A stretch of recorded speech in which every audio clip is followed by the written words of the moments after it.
Hey guys, thanks for joining us here again at Salty Ginger Talk. If you're a returning listener, it's great to have you back. If you're new to the channel, we're really glad you joined us. Hope you like what you hear. Our podcast is for people that want to learn something new or make themselves a little bit better every day. And so today, we're diving into a topic that doesn't get enough honest attention in today's culture: the traditional male role and why it still matters.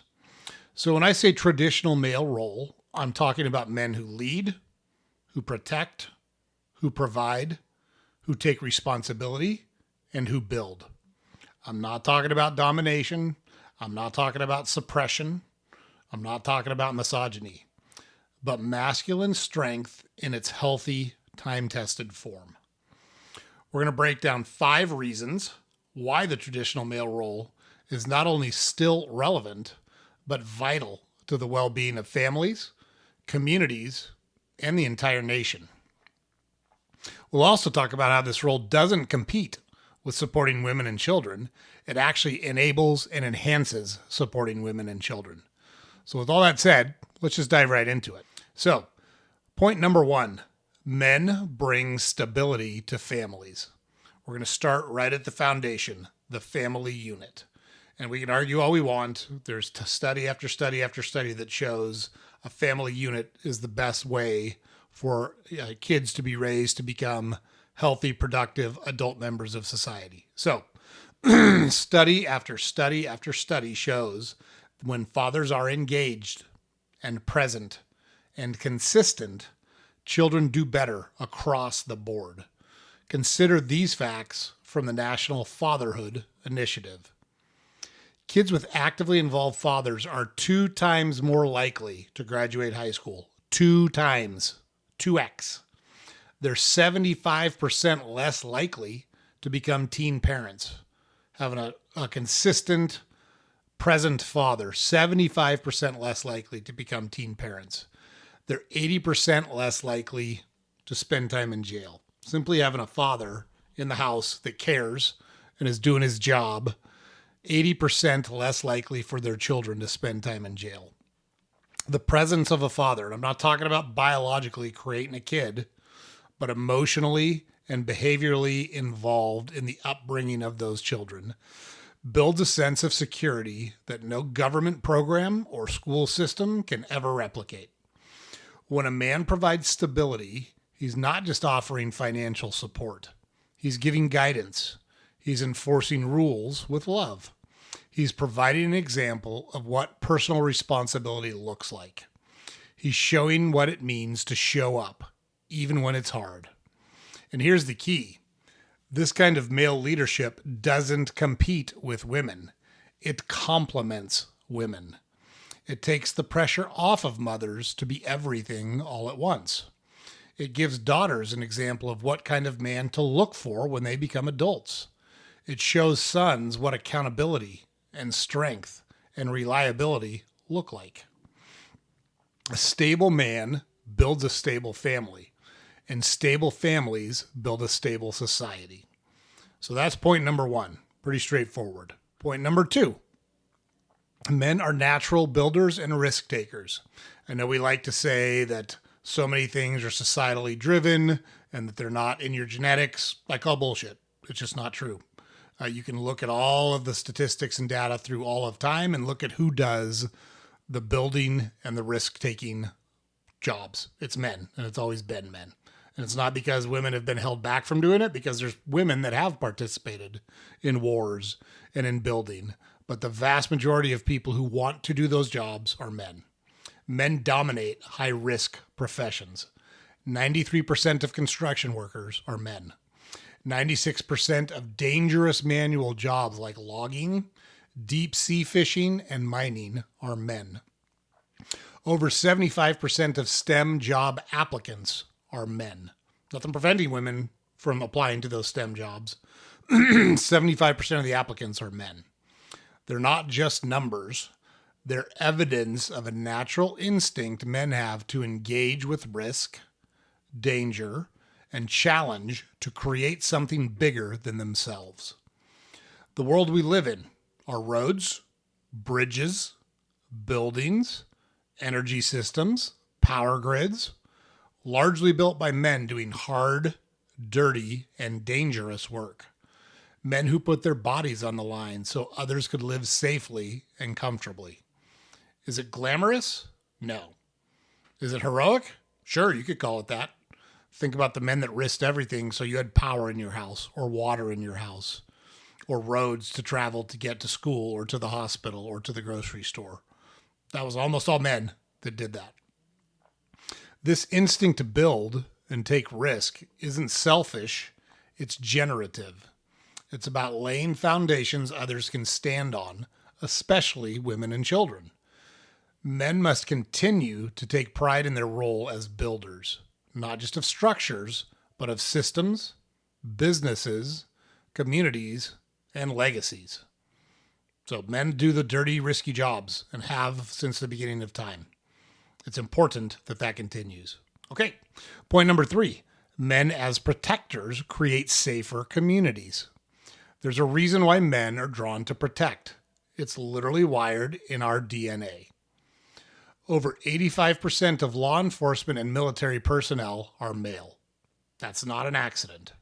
It's because traditional masculinity is built around strength, duty, courage, and the willingness to confront danger so others don't have to. Let's face it, not everyone can or should fight. Not everyone is built to run toward the threat, but men are often the ones who do. Think about a soldier on patrol, a police officer answering a domestic violence call, a father chasing off an intruder from his home. This isn't toxic, it's protective masculinity, and society needs it. Because when good men stand between evil and the innocent, everyone is safer. And that protection doesn't just happen on the battlefield. It happens in schools, in neighborhoods, even online. Masculine strength is most powerful when it's not used to dominate, but to defend, to create a buffer between chaos and order. When men protect women and children, they aren't asserting superiority. They're fulfilling a sacred responsibility. So we need to keep that in mind before we're quick to criticize men for jumping in to protect others. It's part of our DNA. It's what we do. And society is better off when we do it. Okay, point number 4. Men provide direction and discipline. So let's talk about another aspect of traditional masculinity, direction and discipline. Homes that lack strong father figures suffer deeply. 85% of youth in prison come from fatherless homes. 71% of high school dropouts lack a present father. 90% of homeless and runaway youth didn't have a dad around. That's not a coincidence.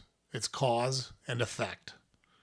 Children, especially boys, need structure, consequences, and accountability. And traditional male roles tend to emphasize exactly that. Now, this is not to say that women can't discipline or lead, because clearly they can. But men often bring a unique firmness and clarity that kids crave, even if they push back on it.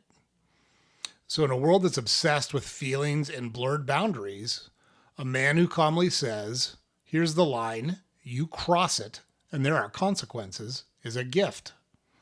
That leadership, when paired with love, becomes guidance.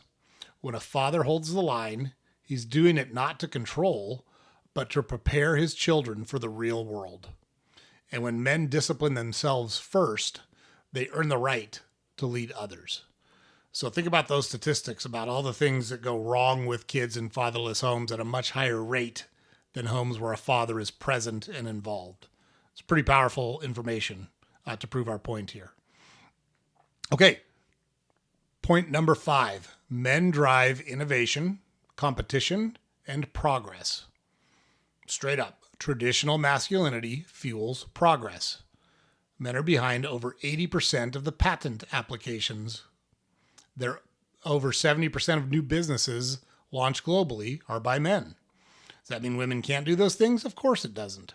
But by nature, by DNA, by their hard wiring from when they're born, men are drawn to those types of activities. That competitiveness, that obsession with solving problems, outdoing rivals, building better tools. That's not a bug in the male system. It's a feature. It's a benefit. We need men who want to win. We need men who push boundaries. We need men who compete, not just to dominate others, but to create solutions to make the world a better place. That's what drives most innovators. That's what drives most change agents. They want to make the world a better place. They want to create solutions. From Elon Musk and all the things he's pioneered to a local tradesman starting his own company. Men innovate to provide for their families, to provide for their communities, to provide for the greater good. And again, this doesn't take anything away from women. In fact, many men innovate for their families, for their communities, for their kids or future families. When a man embraces the traditional drive to build and compete, he channels it toward creation, not destruction. Everyone wins. Men who are engaged, confident, and focused don't tear others down. They lift everyone with them. So, let's be clear here. Embracing traditional masculinity does not mean rejecting support, does not mean rejecting vulnerability, does not mean having a low emotional intelligence. In fact, we argue that traditional masculinity demands those features. It demands that you support the people who need your support. It demands that you, be vulnerable, and that you show empathy towards others, and that you have a high emotional intelligence and try to figure out how you can help other people. That's a key feature of traditional masculinity. A man should be tough, but he should also be kind. He should be strong, but he should also be wise. He should always be trying to lead, but he should always be willing to and able to listen to others and incorporate that feedback into his leadership.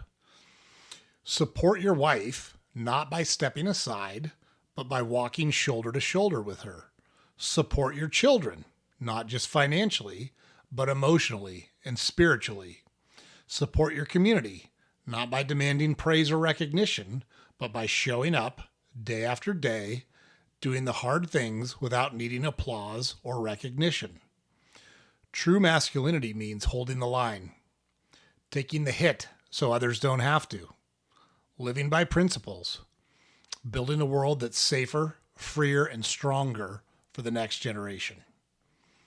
So, what did we learn through all of this?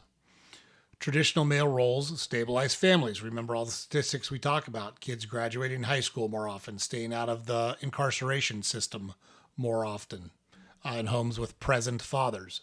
Men build the infrastructure and take the risks that many others won't take. They protect, they lead, they innovate, and they provide structure and discipline. And they do all this not to dominate, but to serve, to make the world that they live in a better place, to make the families that they lead better people, provide them better opportunities, to keep them safe. So, in a culture that often mocks traditional masculinity, I say it's time we remember something important.